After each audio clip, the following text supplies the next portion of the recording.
चलिए शुरू किया जाए जी। सबसे पहले आप समझ लीजिएगा एक चीज, रेगुलर रहिएगा, ठीक है। अरे बहुत ज्यादा दिन तो नहीं होगा, 12 से 14 दिन में आपका 250 क्वेश्चन हम करा देंगे, ठीक है। लेकिन ये 12 से 14 दिन आपके लिए बहुत इंपॉर्टेंट होने वाला है, ये याद रखिए। क्योंकि अगर यहां मिस किए एक आधो दिन, तो एक आध दिन का मतलब हो गया कि 50 को क्वेश्चन गायब हो जाएगा। समझ में आ रहा है? 250 क्वेश्चन हमने रखा है इसमें, तो 250 क्वेश्चन बनाने से मतलब नहीं है, कैसे शॉर्ट में बनाना है और क्या अप्लाई करना है, उसके बेस पर और सारे सवाल कैसे बनाए जा सकते हैं, इसके बारे में भी हम लोग डिस्कस करेंगे, ठीक है। सबसे पहले यहां तो क्या है आप समझ लीजिए, मिसलेनियस क्वेश्चन है। एक चैप्टर का एगो आएगा तो अगले चैप्टर का दूसरा आएगा, ठीक है। आप लोग सभी लोग थ्योरी तो जरूर पढ़े हुए होंगे, पहले से थ्योरी तो आपका कंप्लीट होगा, तो थोड़ा थोड़ा हम थ्योरी को भी चलते रहेंगे कि इस बेस पर क्या क्या सवाल पूछा जाता है। तो देखते हैं, शुरुआत करेंगे क्वेश्चन नंबर 1 से, ठीक है। किया जाए ना जी। ऑनलाइन वाले भी ध्यान दीजिएगा।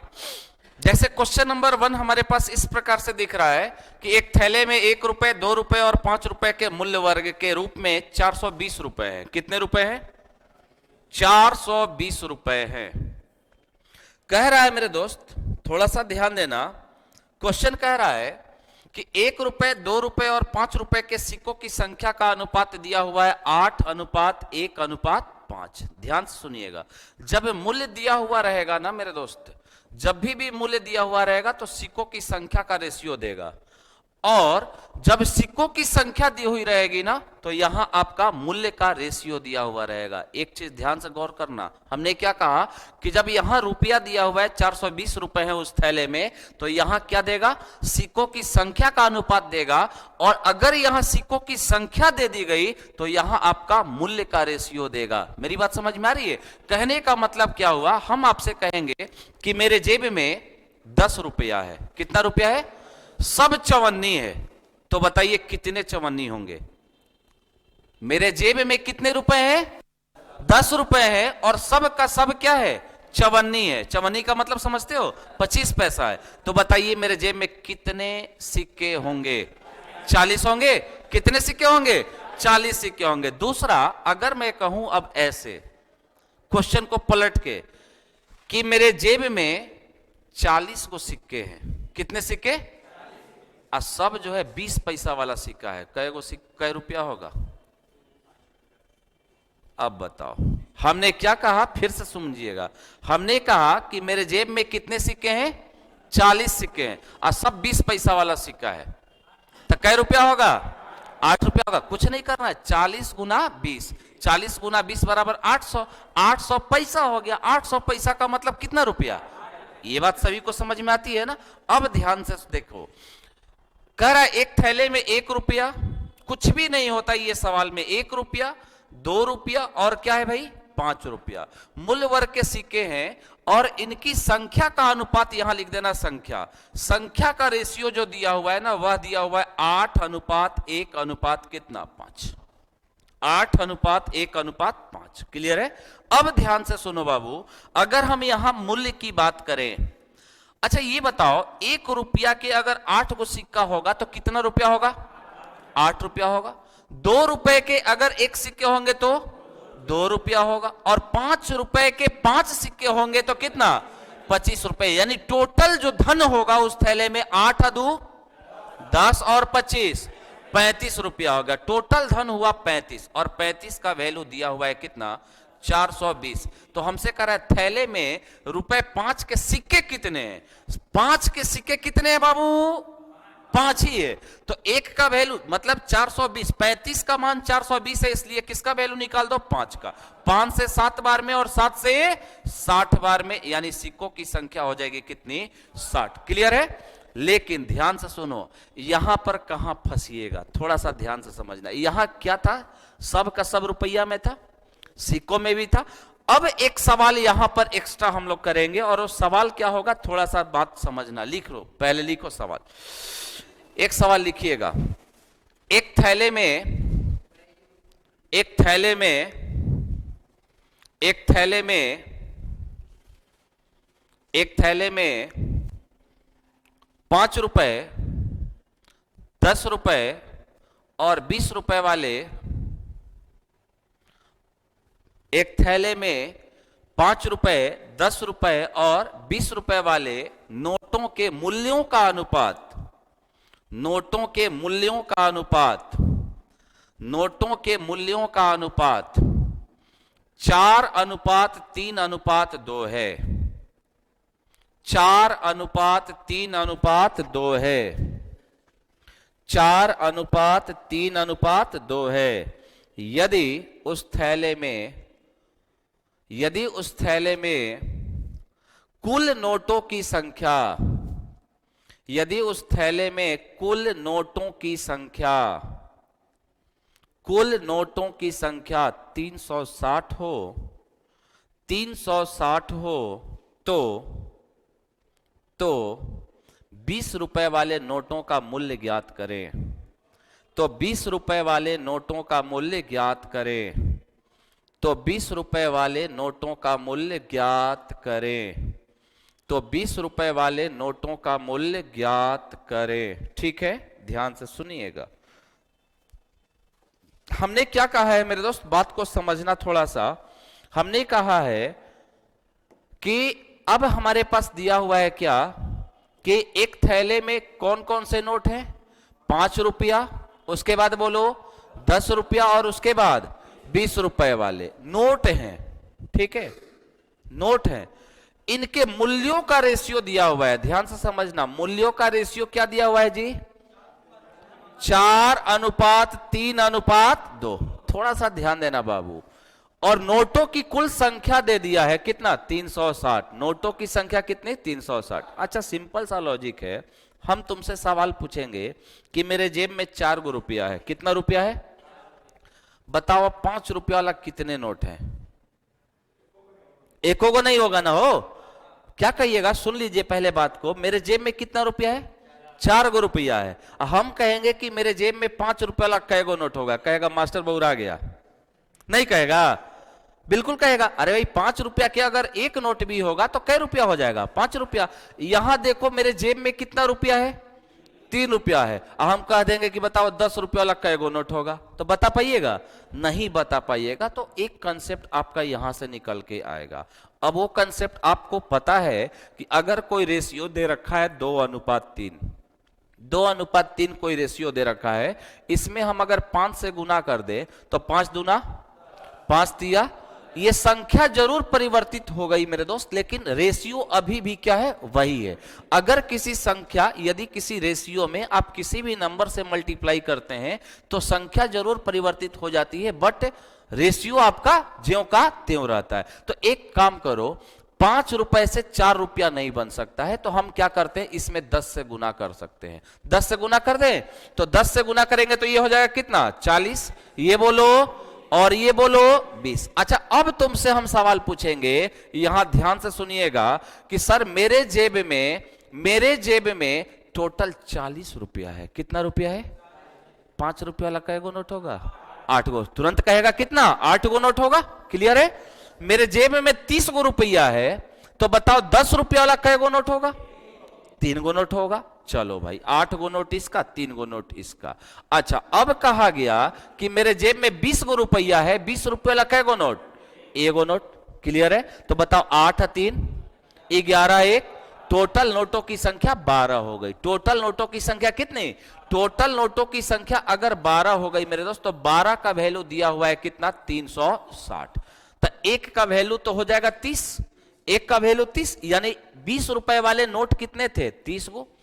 ये कितने नोट थे? 30 तियाई 90 गो। और ये कितने थे? 30 बटे 240 गो। इसका मतलब हुआ कि सर 20 रुपए वाले नोटों की संख्या 30 गो है। 20 टकिया 30 गो हमको दे दो। 20 टकिया का मतलब समझते हो? 20 रुपया वाला नोट 30 गो हमको दे दो, तो कै रुपया दोगे हो? 600। अरे 20 रुपया वाला जब 30 नोट आप हमको दीजिएगा तो कितना रुपया दीजिएगा? 600। यानी नोटों का मूल्य, 20 रुपए वाले नोटों का जो मूल्य होगा सर, वह हो जाएगा कितना? 30 गुना 20 बराबर कितना? 600। और यही आपका क्या हो जाएगा? Right answer. क्लियर है? उतार लीजिए।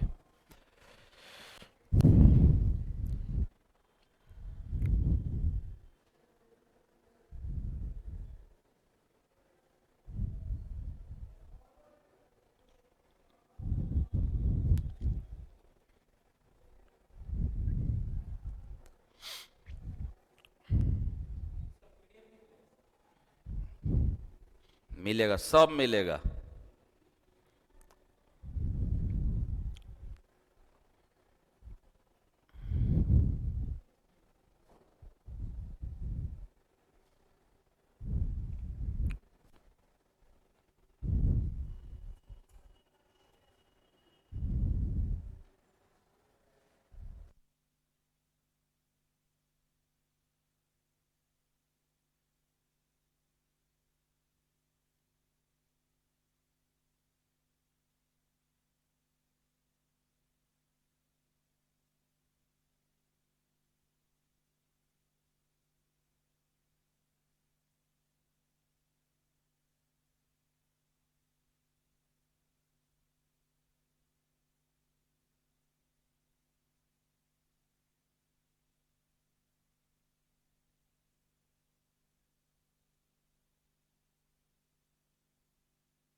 चलो आगे बढ़े, अगला सवाल देखते हैं, क्वेश्चन नंबर 2।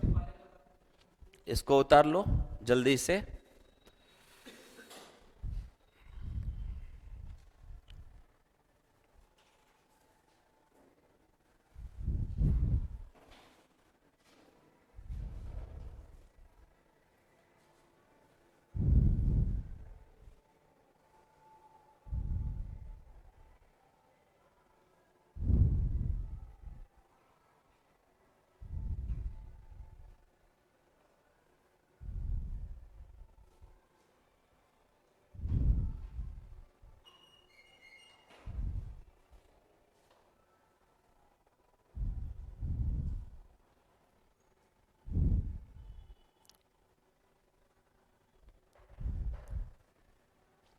हो गया, चलिए आगे बढ़ते हैं। क्वेश्चन नंबर 2 आपका क्या कह रहा है, बात को समझिएगा। कह रहा है क्वेश्चन नंबर 2, यदि सोनू 20 मीटर पर सेकंड की गति से एक कार चला रहा है तो सोनू 936 किलोमीटर की दूरी कितने समय में तय कर लेगा। ध्यान से सुनिएगा, जब भी टाइम एंड वर्क का क्वेश्चन आप बनाएंगे तो एक चीज याद रखना है, और वह सबसे महत्वपूर्ण चीज होता है यूनिट का ख्याल रखिएगा। यूनिट आपको सेम रखना होता है। यहां देखो क्या दिया हुआ है, 936 किलोमीटर, और यहां चाल का जो दिया हुआ है यूनिट, वह क्या दिया है, मीटर पर सेकेंड। आपको पता होगा कि सर मीटर पर सेकेंड को किलोमीटर पर आवर में ले जाने के लिए कितना से गुना, 18/5 से। तो हमने चाल को लिखा 20 मीटर पर सेकेंड, और 20 मीटर पर सेकेंड को अगर हम चेंज कर दे तो 20 गुने 18/5 लिखिएगा। बाबू ये कैंसिल हो जाएगा, 18 चौका 72 किलोमीटर पर आवर। चाल आ गया 72 किलोमीटर पर आवर, और दूरी दे रखा है कितना, 936। अब हमसे पूछ रहा है समय, समय बराबर क्या लिखते हो, दूरी बटा चाल। दूरी हो जाएगा 936 बटा कितना, 72। अब इसको काटने का जब आप प्रयास करेंगे तो यहां से काटिए, 12 छक्का 72, 12 सत्ते 84 कटेगा जी। 2 से 36 बार में काट लो, और 2 से काटो, 2 चौका 8, 2 छक्का 12, 2 आठे 16। क्लियर है। अब फिर 6 से कटेगा क्या, 8 14 4, 6 से 6 6 का 36, और 6 से कटेगा 6 7 42, और 6 8 48, 13 छक्का 78, 13 घंटा is the right answer. Option number क्या, ए इज द करेक्ट।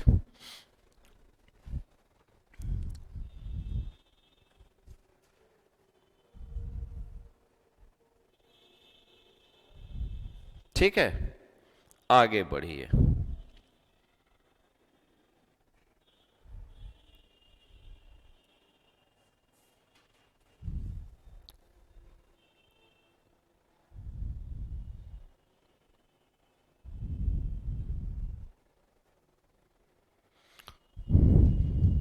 चलिए आगे बढ़ते हैं, ध्यान देना। क्वेश्चन नंबर 3, क्वेश्चन नंबर 3 क्या कर रहा है, एक वस्तु को 15% की छूट देने के पश्चात 4777 में बेचा जाता है, तो उस वस्तु का अंकित मूल्य क्या होगा? देखो आसान सवाल है भाई, 15% की छूट दे रहा है तो बेचा जा रहा है कितने में? 4777 में। इसका मतलब 15% का डिस्काउंट दोगे तो बेचोगे कितने में? 85 में। 85 का वैल्यू दिया है 4777। क्लियर है? तो हमसे कह रहा है कि अंकित मूल्य क्या होगा? 100 का मान निकालना है। 5 से काटिएगा 17 बार में, 5 से काटिएगा 20 बार में। 17 से देखो तो 17 दूना 34, बच गया कितना? 13 ना जी, 13 बचा ना, 13 बच गया। अब आ गया 137, 17 8 126 कि 136? 136, तब बच गया 136। एक आई बार में कट गया, ये काटो, कितना हो जाएगा? 0। यहां हो जाएगा कितना? 2 1 2, 8 दूना कितना? 16, और ये हो जाएगा 2 दूना 4 1 5, 5620 रुपया is the right answer. 5620 option number C में है। आगे बढ़िए, तो आसान सवाल है। Question number next, question number next ध्यान दीजिएगा, क्वेश्चन नंबर 4 आ जाइए। क्या कह रहा है? दो वस्तुओं का मूल्य क्रमशः 3:2 के अनुपात में है। पहली वस्तु का मूल्य 40% से बढ़ाया जाता है तथा दूसरी वस्तु का मूल्य X% से घटाया जाता है। कह रहा है यदि दोनों वस्तुओं के मूल्य का नया अनुपात 7:3 हो जाता है तो बताइए X का मान क्या होगा? सुनिएगा, ऐसा क्वेश्चन आपको देखने को एग्जाम में मिलेगा। करना कुछ भी नहीं होता है, बहुत आसान सवाल होता है। देखो भाई, ये जैसे रेशियो देगा ना 3:2, तो इसको कर दो 300, इसको कर दो 200। क्लियर है? मेरी बात समझ में आ गई? अब देखो, पहली वस्तु के मूल्य को कितना से बढ़ाया गया? 40% से, तो इसका कर देते हैं 140 बटा कितना? 100। 100 नीचे रख देते हैं, ठीक है। और इसके मूल्य को घटाया गया है कितना? X% से, तो आप लिखेंगे कितना? 100 माइनस X। ऊपर भेज दे क्या 100 को? बोलो, भेजा जा सकता है। अब ये बराबर हो गया किसके? 7/3 के। अच्छा, 7/3 के जैसे ही बराबर हुआ तो देखो तो मेरे दोस्त, 2 शून्य से 2 शून्य खत्म, ये 100 से ये 100 खत्म हो गया। हुआ क्या? अब देखो तो कितना हो जाएगा? 2 से 70 बार में ये खत्म हो जाएगा। 70 तिया बोलो 210, 210 हो गया। 210 गुना 3 बराबर 630। अब बराबर हो जाएगा 700 माइनस क्या? 7x। इसको इस साइड ले आओगे तो कितना बचेगा? 70। 70 बराबर 7x। x का वैल्यू बोलो 10% इज द राइट आंसर। 10% इस सवाल का राइट आंसर होगा, यानी 10% की क्या करनी पड़ेगी? कमी करनी पड़ेगी। 10% की कमी करनी पड़ेगी। क्लियर है? आगे बढ़ा जाए।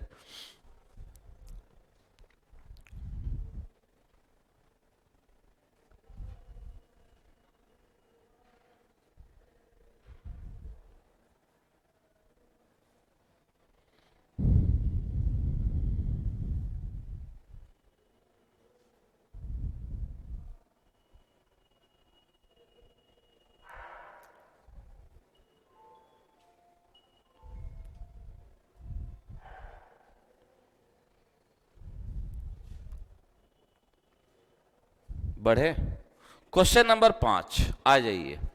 कह रहा है एक राशि साधारण ब्याज पर 5 वर्षों में रुपए इतना तथा 6 वर्षों में रुपए इतना हो जाती है, तो राशि ज्ञात करें। आपको पता है सर, 5 साल में 10,650 हो गया और 6 साल में कितना हो गया? 11,076 हो गया। तो देखो 5 साल में कितना था भाई? 10,650, और 6 साल में कितना हो गया? 11,076। अच्छा बताओ, 1 साल में कितना बढ़ गया? अब ये 5 साल में हो गया है और ये 6 साल में हो गया, यानी 5 साल का ये अमाउंट दिया हुआ है और ये 6 साल का आपका अमाउंट दिया हुआ है। तब 5 साल का अमाउंट देने का मतलब प्रिंसिपल आप प्लस 5 साल का ब्याज। इसमें आपका प्रिंसिपल और 6 साल का ब्याज, तो जब माइनस करेंगे तो प्रिंसिपल से प्रिंसिपल कैंसिल होगा, यानी 1 साल का ब्याज आपको पता चल जाएगा।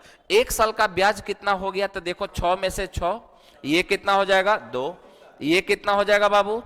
4, और ये आपका कहानी समाप्त। 426 हो गया। 426 का ब्याज 1 साल का।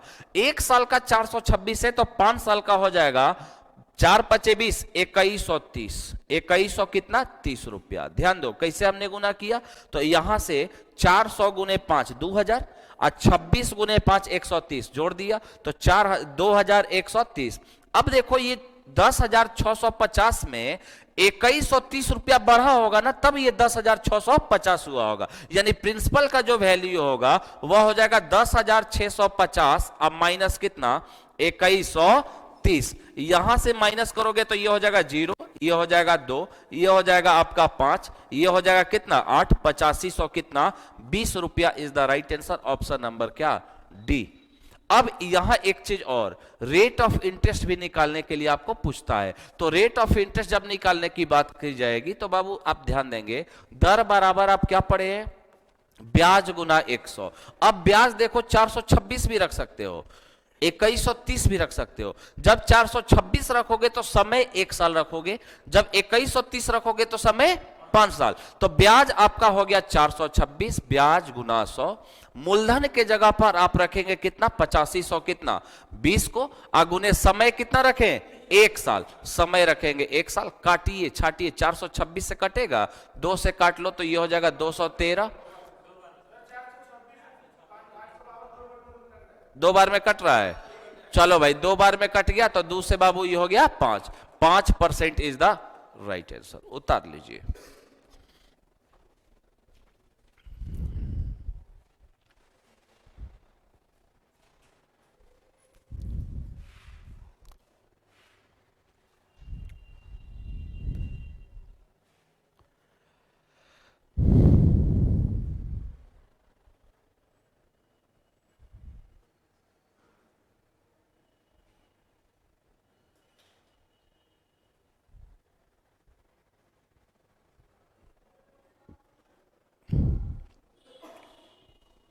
बढ़ा जाए आगे। चलिए अगला सवाल देखते हैं। इस प्रकार से हमारे पास है क्वेश्चन नंबर 6। मनीष ने रुपए 225 प्रति किताब की दर से किताबें खरीदी और 162 रुपए प्रति किताब की दर से उन्हें बेच दिया। 7 किताबों को बेचने पर हानि क्या होगा। देखो भाई कितना में खरीदा था, बेचा कितना में। इसका मतलब यह हुआ कि सर 38 और 25 8 5 13 63 का घाटा हुआ। एक किताब को उसने बेचा तो देखो 225 में खरीदा था और बेचा कितने में 162 में। तो 5 में से 2 घटा 3 और 22 में से 16 घटेगा कितना 6। क्लियर है। यानी एक किताब पे उसको घाटा कितने का हो रहा है 63 का। तो कह रहा है कि 7 किताबों को बेचने पर उसको हानि कितनी होगी। तो 63 गुने कितना 7, 70 का 21, 6 7 42 अदू 42 अदू 44 इज द राइट आंसर 441 रुपए। आगे बढ़े, ये तो आसान सवाल है। अगला सवाल आ जाइए।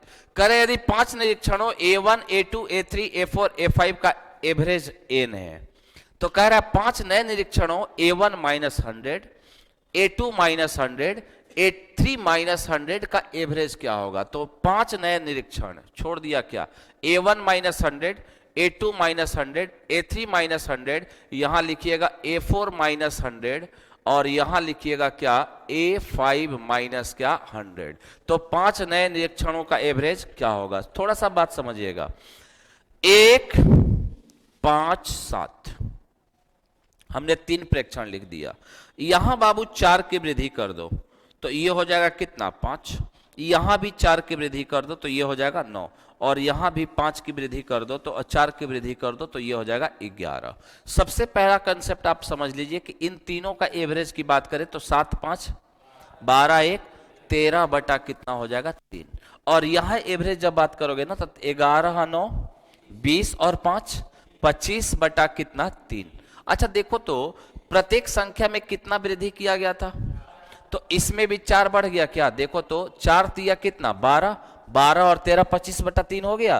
कंसेप्ट बनता है मेरे दोस्त कि यदि किसी संख्या जो भी आंकड़े आपके पास दिए गए हैं उनमें से प्रत्येक संख्या में आप जितने की वृद्धि करोगे एवरेज भी उतना ही से बढ़ जाता है, जितने की कमी करोगे एवरेज भी उतना ही से कम हो जाता है, और जितना गुना करोगे एवरेज भी क्या हो जाता है उतना ही गुना हो जाता है। अब आप देखिए 5 प्रेक्षण A1 A2 A3 A4 और A5 था। इसका एवरेज दिया हुआ था कितना n। प्रत्येक संख्या से देखो कितना कम किया गया। प्रत्येक संख्या से कितना कम किया गया, 100 कम किया गया, यानी जो नया एवरेज होगा 100 कम होगा। पहले का एवरेज क्या था, n, अब का एवरेज क्या होगा, n माइनस 100। ऑप्शन नंबर क्या, D is the correct answer. उत्तर लेना है n माइनस 100।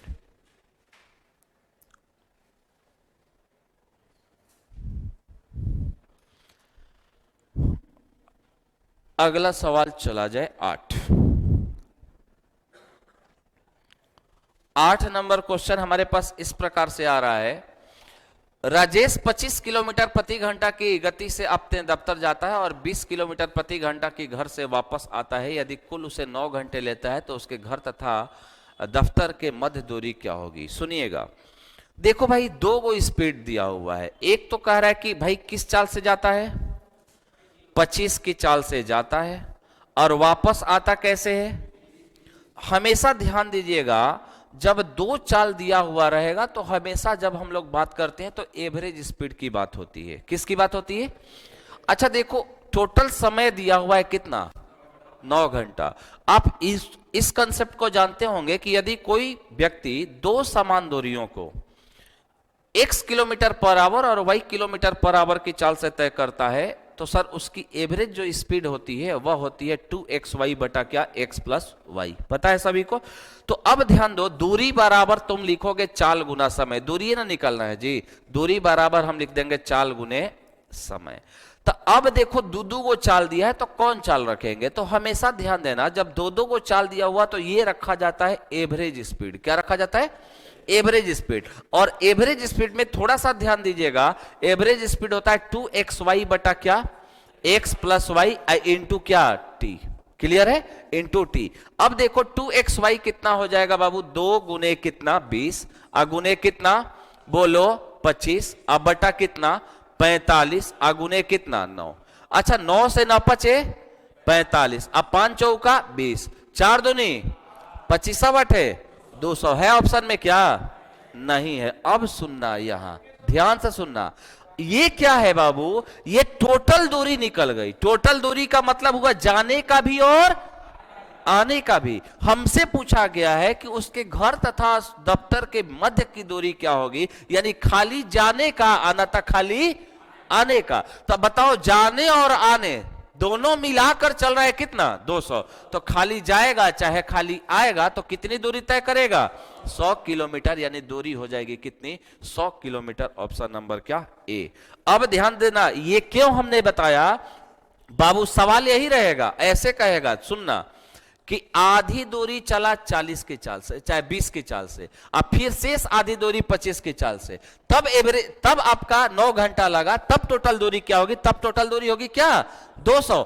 जब भी रिटर्निंग का केस आएगा तो रिटर्निंग वाले केस में हमेशा जो भी टोटल दूरी आएगी ना, उसका क्या होगा, हाफ हो जाएगा। यानी जाएगा और वापस आएगा तो टोटल दूरी तो आपकी 200 होगी, खाली जाने की और खाली आने की अगर पूछा जाए तो इसका क्या हो जाएगा, आधा हो जाएगा। क्लियर है, जल्दी से छाप।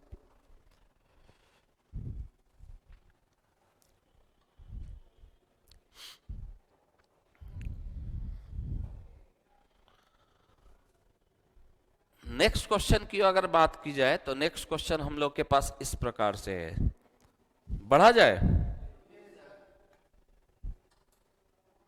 इसको नोट कर लीजिएगा, 2xy बटा क्या, x प्लस वाई, ये आपका एवरेज स्पीड होता है। ठीक है,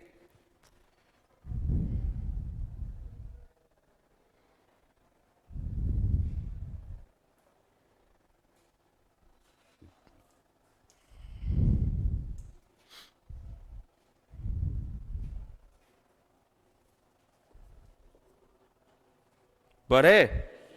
अगला सवाल आ जाओ, क्वेश्चन नंबर 9 कह रहा है एक राशि चक्रवृद्धि ब्याज पर 3 वर्षों में स्वयं की 5 गुनी हो जाती है। कितना गुनी, ब्याज का संयोजन वार्षिक किया जाता है तो कितने वर्षों में राशि स्वयं का 125 गुना हो जाएगी। कुछ भी नहीं करना होता, एक लाइन का सवाल है। हमेशा एक कंसेप्ट याद रखना कि सीआई जो होता है ना मेरे दोस्त, हमेशा जीपी के टर्म में बढ़ता है। किस टर्म में, जीपी के टर्म में बढ़ता है। ध्यान से सुनिएगा, सीआई हमेशा जीपी के टर्म में बढ़ता है। कह रहा है 3 साल में 5 गुना, तो 1 से 5 हो गया। कितने साल में, 5 गुना हुआ ना, तो अगला 3 साल में फिर 5 गुना होगा, यानी कितना 25 गुना हो जाएगा। मेरी बात समझ में आ रही? अरे भाई 1 से 5 हुआ, फिर 5 से 25, अब फिर 25 से 5 गुना कितना 125। कितना गैप लेगा? 3 ही साल लेगा। तो 3 साल और 3 साल और 3 साल 9 साल is the correct option number है।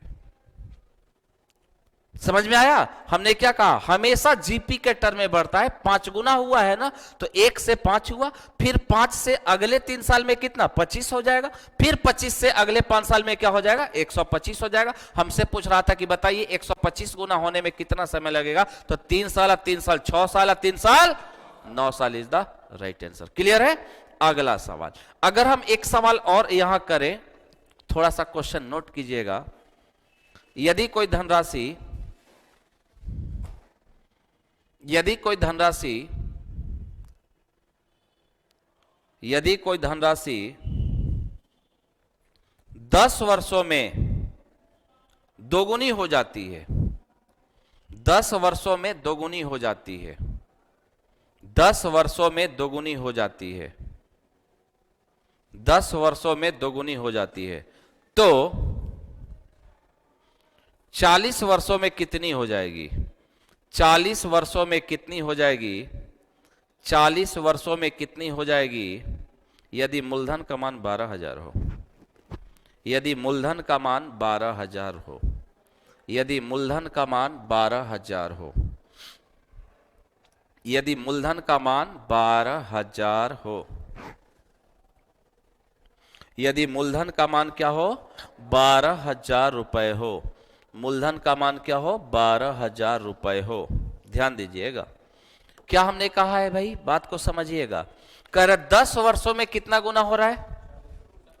2 गुना। तो सुनो, 1 से 2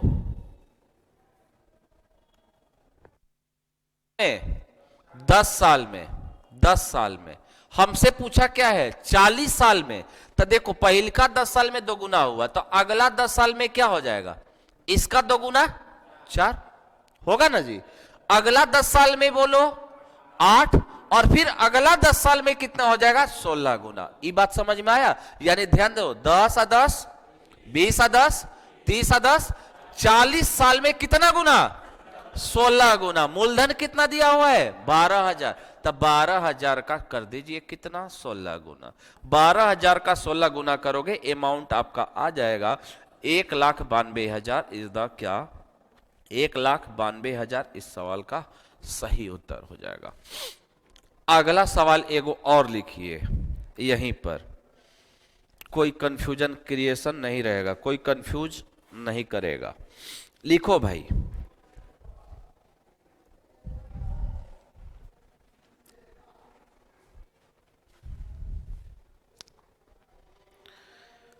बोले यदि कोई धन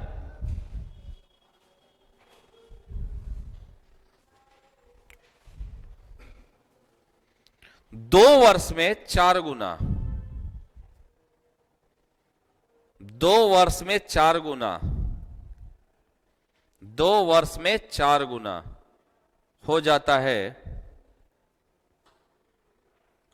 तो 8 गुना होने में कितना समय लगेगा? तो 8 गुना होने में कितना समय लगेगा?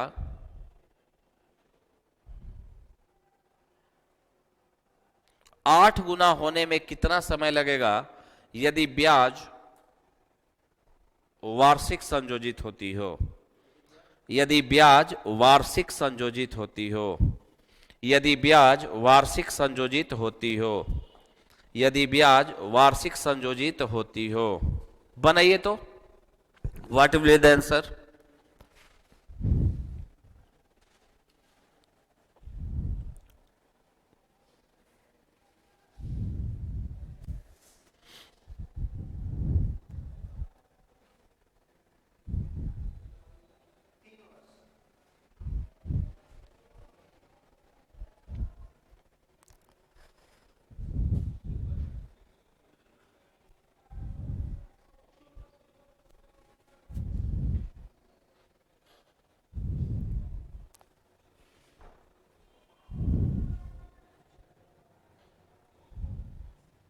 आ गया?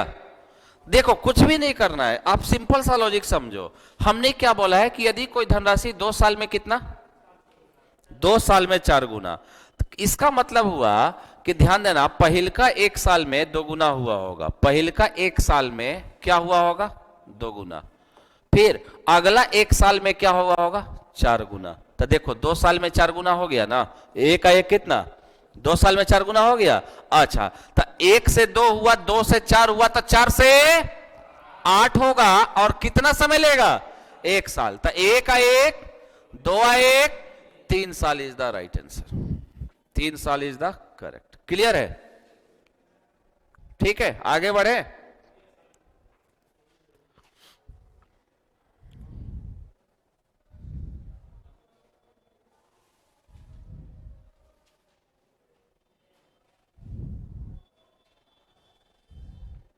चलिए आगे बढ़ते हैं भाई, अगले सवाल की ओर आ जाइए।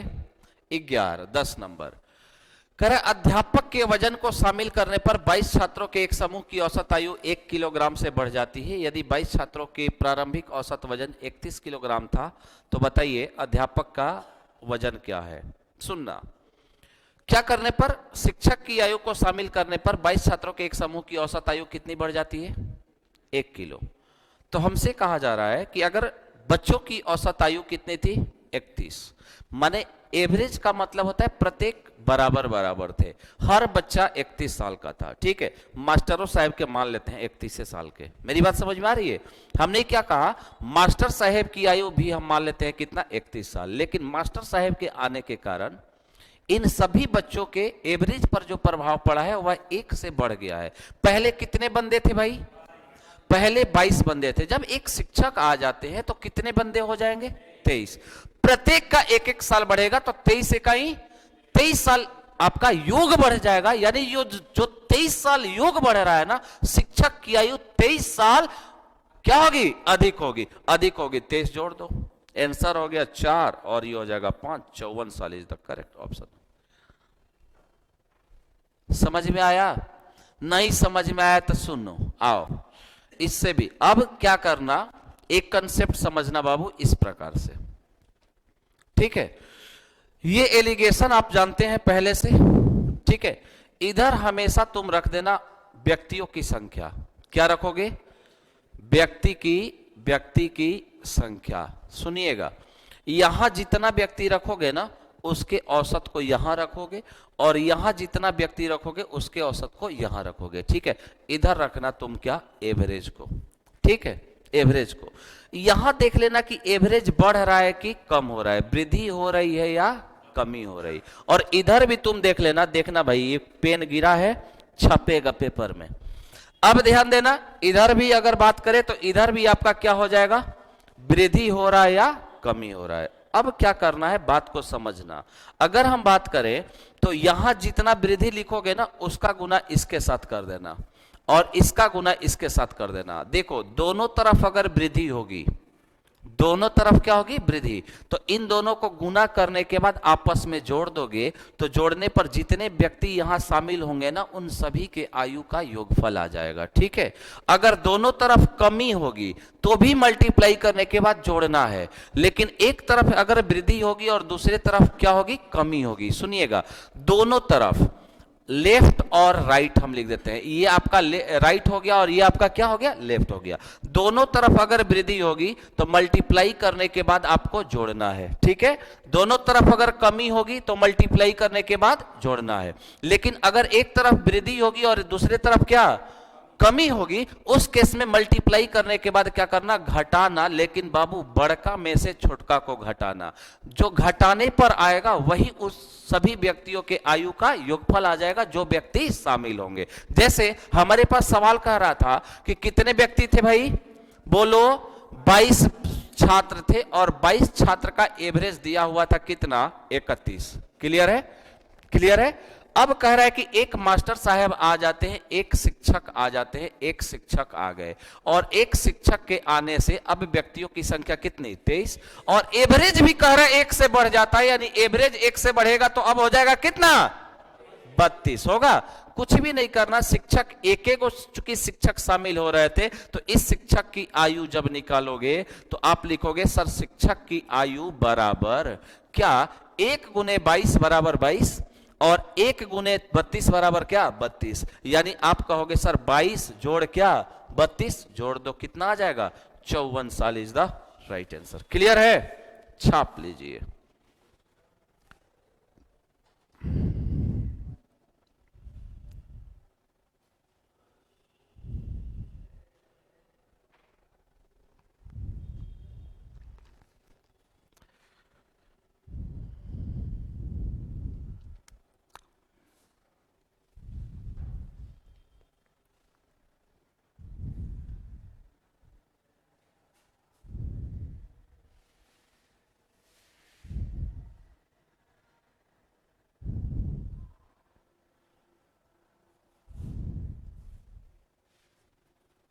बढ़ा जाए, चलिए अगला सवाल देखो भाई। कह रहा है क्वेश्चन नंबर 11, कह रहा है 24 छात्रों का औसत वजन 2 किलोग्राम से बढ़ जाता है जब शिक्षक का वजन भी शामिल किया जाता है। ठीक है, प्रारंभिक में 24 छात्रों के समूह की औसत आयु कितनी थी, कुछ करना है, 24 का एवरेज कितना दिया था 30। क्लियर है, 24 छात्र थे, एवरेज 30 हो गया। एक मास्टर साहब आ गए तो कितना हो गए 25। एवरेज कह रहा है बाबू कितना से बढ़ जाता है 2 से, तो 2 बढ़ गया तो ये हो जाएगा कितना बोलो 32 हो जाएगा। क्या ये 30 था तो 32 हो गया। तो हमसे कहा गया शिक्षक की आयु, तो शिक्षक की आयु बराबर आप क्या लिखोगे 24 दूना 48 आप प्लस 1 गुना 32 बराबर 32 जोड़ना है 48 और 32 कितना हो जाएगा 80 साल is the right answer. Option number क्या सी, पहल का नियम से। आ जाओ भाई, देखो भाई क्या कह रहा है, छात्रों का औसत क्या था 30, तो 30 मान लेते हैं मास्टरों साहब के 30 होगा। एवरेज में वृद्धि हो रही है, वृद्धि हो रही है तो इसका मतलब सुनो कितना बढ़ रहा है बाबू 2। तो पहले 24 छात्र थे, जब एक शिक्षक आ गए तो हो गए कितने 25। 25 का 2-2 साल बढ़ेगा तो 25 तो नहीं 50 बढ़ जाएगा, 50 ऐड कर दो यानी शिक्षक की आयु आ गई कितनी 80 साल इज द करेक्ट आंसर। सीधे है, अब जो भी एजी हो जैसे बनाना है बनाइए। क्लियर, आगे कल पढ़ेंगे। ठीक है, आज इतना ही छोड़ेंगे, कल से आपका 7-5 में क्लास एनी हाउस चालू हो जाएगा। ठीक है, 7-5 से 8-5 तक कड़कड़ा के चलेगा। ठीक है, कोई दिक्कत?